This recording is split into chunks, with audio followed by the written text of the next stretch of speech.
catch yourself fighting a minor change tooth and nail just to realize it was never that big of a deal?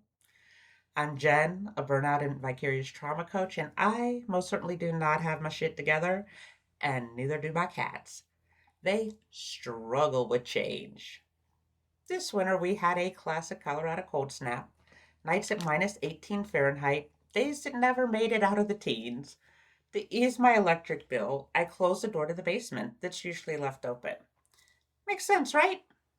Oh, the cats vehemently disagreed. They considered it a war crime. You see, they have four litter boxes, two upstairs, two down. And of course, their preferred box is in the basement. I figured, no big deal. You still have two perfectly good options up here. But no. Oh no. To protest this affront to feline dignity, they yowled at the basement door during the day, pawing at it, shoulder checking it, glaring at me as though I had personally destroyed civilization. And at night, they became feral beasts, charging through the house, launching themselves off furniture, landing like bombs, scratching things they absolutely knew they should not be scratching. 3 days of this and 3 long nights, all because their preferred toilet was temporarily unavailable. And then the cold snap ended. I opened the basement door. Order was restored. But here's the thing, the whole time they were staging their rebellion, they were still using the upstairs litter boxes. They never actually suffered. They just made sure I did. Even as I rolled my eyes at them, I had to laugh at myself because I totally do this too. Like when our town contracted with a new trash company who dropped off behemoth trash carts. These are obnoxiously large. Who could fill something like this weekly? How am I going to fit these stupid things in my tiny garage?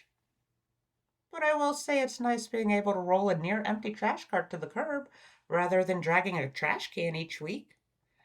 And why'd I get so pissy over a trash cart anyway? Another classic example is when I had to change my standing chiropractic appointment. Shouldn't have been a big deal. I work for myself. I can change my schedule.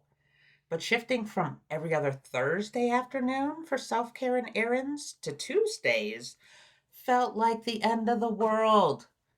I turned into a petulant child, silently whining and resisting. I mentally yowled at the closed door. And you know what? Tuesdays ended up working out way better anyway. I adapted. I just made myself suffer during the transition. And that's the pattern, isn't it? Relatively trivial change happens. We fight it just because it's not what we're used to. We eventually adapt and sometimes realize it actually made our lives better, but not before a whole lot of unnecessary noise and frustration. When I catch myself yowling about change, I've learned to ask myself a question. Am I actually suffering here, or am I just making noise? Because most of the time, like my cats, I could just use the upstairs litter box. I'm just choosing to complain about it. And here's my question for you. Where in your life are you shoulder checking a closed door, insisting on your preferred litter box when there's already a workable, maybe better alternative available? And if you want more stories like this, stubborn cats, messy humans, and reminders that change has always been hard, give this a like, maybe share it with a fellow change resistor, and stick around. There's plenty more coming.